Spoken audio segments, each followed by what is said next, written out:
नमस्कार। आप सुन रहे हैं द बॉलीवुड रेडियो और मैं हूं आपके साथ आकाश।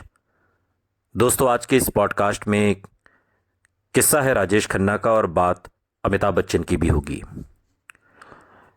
ये वो दौर है जब बदलते मौसम में अमिताभ बच्चन का रंग छाते जाने से राजेश खन्ना की हालत उन्हें मिलने वाली फिल्मों को देखते हुए बेहद कशमकश की थी। लेकिन फिल्में चुनते समय उन्होंने एक महीन संतुलन बनाए रखा। वो प्रेम नगर जो साल 1974 में आई, जैसी ठेठ मसाला फिल्म जो एक तेलुगु फिल्म का रीमेक थी, उसे भी उतनी सहजता से कर सकते थे जितनी सहजता से आविष्कार जो साल 1974 में आई, एक शहरी मध्यवर्गीय आदमी की भूमिका जो शादीशुदा जीवन की पीड़ा सह रहा है। आपकी कसम फिल्म की तरह प्रेम नगर और उसका संगीत बहुत लोकप्रिय हुए, लेकिन जुदा बात यह थी कि गीतों को लयबद्ध एस.डी. बर्मन ने किया था, आर.डी. बर्मन ने नहीं। अनुराग को छोड़कर, जिसमें राजेश खन्ना सिर्फ एक मेहमान की भूमिका में थे, आराधना के बाद यह दादा बर्मन का राजेश खन्ना के लिए पहला संगीत था। और विडंबना यह थी कि आर.डी. बर्मन के ज्यादा नजदीक होने के बावजूद भी उनके पिता ने ये लाल रंग कब मुझे छोड़ेगा जैसे गीत को संगीतबद्ध किया, जो गीत राजेश खन्ना का खुद का भी पसंदीदा गाना है। एक ऐसा सितारा जो मायूसी में भी उम्मीद की मिसाल था। राजेश खन्ना को आविष्कार जैसी फिल्मों में आमतौर पर गलत चुनाव माना गया, जो घोर निराशा के बारे में थी। आविष्कार शहरी शादीशुदा जिंदगी पर बासु चटर्जी की त्रेई का दूसरा हिस्सा अनुभव, जो 1971 में आई, के बाद आई थी और पूरी तरह से उस घर में फिल्माई गई थी जिसमें निर्देशक और उस समय उनकी बीवी रिंकी रहते थे। बासु संजीव कुमार को ही फिल्म में लेते, जिनके साथ वो फिल्मी और असल जिंदगी में बहुत सहज महसूस करते थे। अगर शर्मिला टैगोर ने न सिर्फ राजेश खन्ना का नाम सुझाया होता बल्कि उन्हें राजी भी न कर लिया होता। बासु को हैरान करते हुए रिंकी भट्टाचार्य, जिसने आविष्कार के लिए पोशाकें तैयार की, उनके अनुसार बासु राजेश खन्ना जैसे बड़े सितारे को लेने के बारे में सोचते भी नहीं। लेकिन एक बार हां कर देने के बाद राजेश खन्ना ने अपने व्यवहार और जोश से सबको हैरान कर दिया। जिस ढंग से राजेश खन्ना और शर्मिला टैगोर ने अपने किरदारों में खुद को खुलकर व्यक्त किया था, उसी ने ही फिल्म को इतना वास्तविक और मार्मिक बना दिया। राजेश खन्ना अपने जाने पहचाने अंदाज को परे रखकर आसानी से एक मसरूफ शौहर के किरदार में ढल गए। आविष्कार में राजेश खन्ना और शर्मिला टैगोर को एक साथ देखना एक ऐसे युगल को अपनी आंखों के सामने एक दूसरे से दूर होते देखने जैसा है, जिन्हें आप जानते हैं। दोनों अदाकार एक दूसरे के साथ सहज ही नहीं थे, बल्कि एक दूसरे को पसंद भी करते थे, जो शर्मिला टैगोर के राजेश खन्ना का नाम सुझाने के कारण था। राजेश खन्ना को किरदार इतना पसंद आया कि उन्होंने मेहनताने की परवाह भी नहीं की और जो भी उन्हें दिया जा सका वो उन्होंने कबूल कर लिया।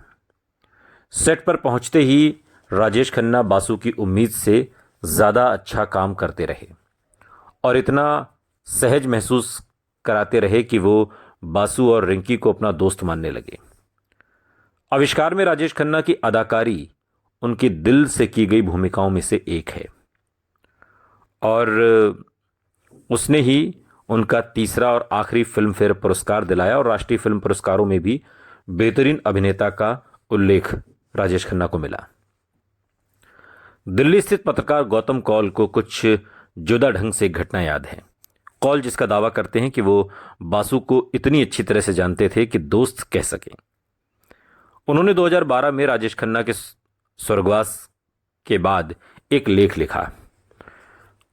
आविष्कार राजेश खन्ना और बासु के दरमियान एक समझौता था और उस तमाम परेशानी के लिए जो राजेश खन्ना ने बासु को उनकी फिल्म डाकू जो 1975 में आई उसके लिए दी थी।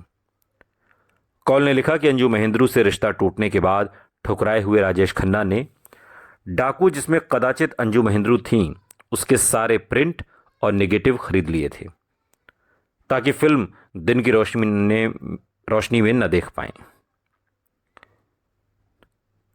यानी कि फिल्म रिलीज ना हो सके, फिल्म दिन की रोशनी न देख सके। और इस लेखक के साथ मुलाकात में पहले पुलिस ऑफिसर रह चुके कौल ने कहा कि राजेश खन्ना अपनी भूतपूर्व प्रेमिका की तरफ बदले की भावना से भरे हुए थे और अब निर्माता को उसी की कीमत चुकाने के लिए आविष्कार में काम करने पर वो राजी हुए थे। रिंकी को यह घटना बिल्कुल याद नहीं। दरअसल उसे कॉल ही याद नहीं जो उन लोगों में शामिल थे जिन्होंने डाकू के लिए टैक्स की छूट की मांग की थी, जो अमृता प्रीतम की एक किताब पर आधारित थी। और उसने आलेख में जो लिखा उसे तो छोड़ दो, कबीर बेदी जो डाकू थे उनका कहना है कि कॉल इस फिल्म को किसी और फिल्म के साथ गड्ढमड्ढ कर रहा था, मिला जुला रहा था।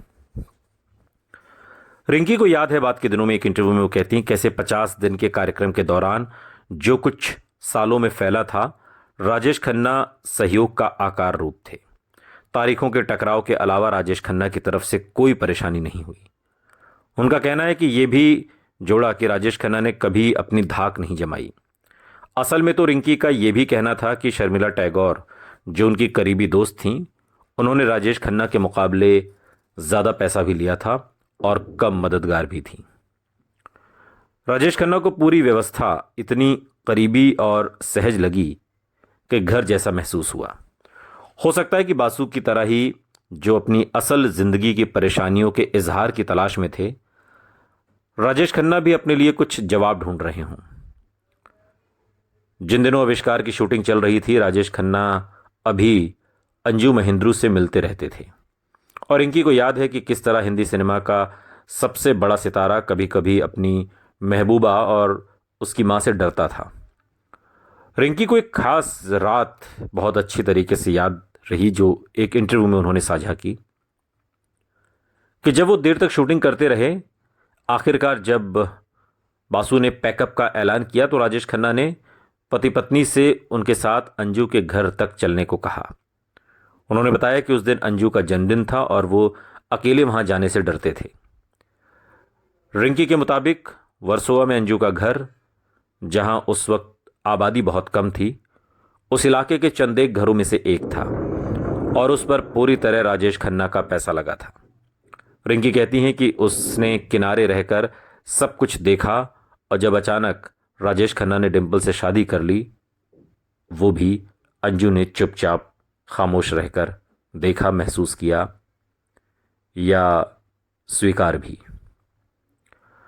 राजेश खन्ना जिन चंद लोगों की पूजा करते थे उनमें से ही एक थे राज कपूर। और इस शोमैन के साथ बासु की फिल्म तीसरी कसम जो 1966 में आई, उसका राजेश खन्ना पर बहुत गहरा असर हुआ था।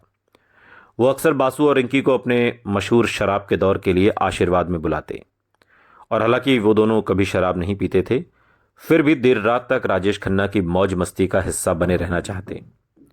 कई बार तो दोनों को खाना परोसा जाने के लिए सुबह 2 बजे तक इंतजार करना पड़ता और ऐसी एक बैठक के वक्त रिंकी को राजेश खन्ना के बारे में एक अनोखी बात समझ में आई। राजेश खन्ना बेहद असुरक्षित और शक्की थे। वो कहती हैं कि ये भी जोड़ती हैं कि उन्हें लगातार सकारात्मक मंजूरी की ज़रूरत होती थी। एक शाम ज़रा ज़्यादा पी लेने के बाद वो रिंकी के पास आए, सीधा उसकी आंखों में आंखें डालकर कहा, मैं बुरा आदमी नहीं हूं। राजेश खन्ना की हालत पर कुछ फिक्र में और बिना उनकी बात समझे रिंकी ने सादगी से कह दिया कि वो जानती थी। राजेश खन्ना पल भर चुप रहे और फिर अपने शब्दों को तौलते हुए उन्होंने कहा कि वो उनकी आंखों में पढ़ सकते हैं कि उसे यकीन नहीं था कि वो अच्छे आदमी थे और एक बार फिर कहा कि वो बुरे इंसान नहीं हैं। राजेश खन्ना की फिल्म आविष्कार ज़्यादा चली नहीं, लेकिन इस बीच अमिताभ बच्चन जंजीर के बाद पूरे फॉर्म में थे। शोले ने एक ऐसा माइलस्टोन सेट कर दिया था जिसको पार कर पाना बहुत मुश्किल था। उसके बाद भी वो लगातार ऐसी फिल्में कर रहे थे जो back to back super duper hit हो रही थीं। बावजूद इसके राजेश खन्ना अभी भी फिल्मों के चयन में वो गंभीरता नहीं बरत रहे थे जिसकी ज़रूरत थी। लेकिन उनकी आने वाली फिल्म ने हंगामा कर दिया और वो फिल्म थी रोटी। राजेश खन्ना की अगली और साल 1974 की आखिरी फिल्म रोटी कई तरह से अहम साबित हुई। हर तरफ सफल होने के बाद उसे राजेश खन्ना की अंतिम बड़ी हिट होने का गौरव भी मिला। मनमोहन देसाई द्वारा निर्देशित और राजेश खन्ना के मामा के तलवार द्वारा निर्मित रोटी में राजेश खन्ना के किरदार ने आनंद और बावर्ची की तरह पर्दे पर राजेश खन्ना ने के कभी हार न मानने वाले इंसान की छवि को आगे बढ़ाया। रोटी की कहानी बिना ज्यादा बारीकियों के सीधी सादी जरूर थी, लेकिन ध्यान से देखने पर समझ आ सकता है कि राजेश खन्ना ने क्यों कर उसे अपने स्टारडम से विदा लेने के लिए एक सही फिल्म समझा होगा। फिल्म के नायक का किरदार अजीब तरीके से राजेश खन्ना की हालत दर्शाता है। दोनों ही काफी अच्छा वक्त गुजारने के बाद खुद को परेशान हाल में पाते हैं और दोनों को ऐसे शख्स बनना पड़ा जो वो हकीकत में नहीं थे, और नाटक करते करते उनकी असलियत, जो असली शख्सियत है, वो उभर कर आई। एक्शन मारधाड़ वाली जो फिल्में थीं, वो फिल्मों को मिलती शोहरत की वजह से राजेश खन्ना कुछ जुदा आजमाने लगे थे, लेकिन उनके सितारों वाली अदाएं और रोटी के नायक का एक जुमला कि अगर मंगलवार का दिन नहीं तो वो सुरक्षित रहेगा, जो वो सामने खड़े जोखिम के वक्त कहता है, राजेश खन्ना की असल जिंदगी में खतरों को नकार देने की कोशिश की झलक जैसा लगता है। लेकिन वक्त के प्रिज्म को देखते हुए रोटी एक तरह से राजेश खन्ना की अंतिम फिल्म ही थी, और जिस ढंग से उन्होंने विदा कहा वो बहुत बुरा नहीं था। जिन 4 सालों में वो शिखर पर थे, राजेश खन्ना ने आनंद, आविष्कार और रोटी जैसी मुट्ठी भर फिल्मों में जो किरदार निभाए, उन्होंने उन्हें हमेशा के लिए दर्शकों का चहेता बना दिया। जिस आदमी ने उन किरदारों को निभाया वो लाखों कमियों का शिकार हो सकता है, लेकिन जो किरदार उसने किए, उन्होंने एक पेचीदा फिल्मी सितारे और सड़क के एक आम आदमी के बीच की दूरी को काफी हद तक कम कर दिया। राजेश खन्ना के स्टारडम और उसके असर का सार समझना आसान भी है और मुश्किल भी। पर्दे पर उनकी मौजूदगी एक आम लड़के की ताजगी लिए चेहरे और आनंद जैसे किरदारों ने उन्हें जो बदलाव बना दिया था, जो हिंदी सिनेमा चाहता था। हालांकि वो बहुमुखी अभिनेता नहीं थे, फिर भी बिना भूमिका की लंबाई और अन्य बाजारी जरूरतों की परवाह किए अलग अलग किरदारों को चुनने की उनकी काबिलियत ने उन्हें कभी टाइप कास्ट नहीं होने दिया और उनके स्टारडम को बढ़ाया ही। फिर भी थोड़े से समय में ही उनकी सफलता की अपारता के कारण ये एक संयोग की तरह लगा। तकदीर के साथ छोड़ते ही वो इतने हताश हो गए कि ऐसा कुछ भी करने को तैयार थे जिसने घड़ी को पीछे घुमाया जा सके।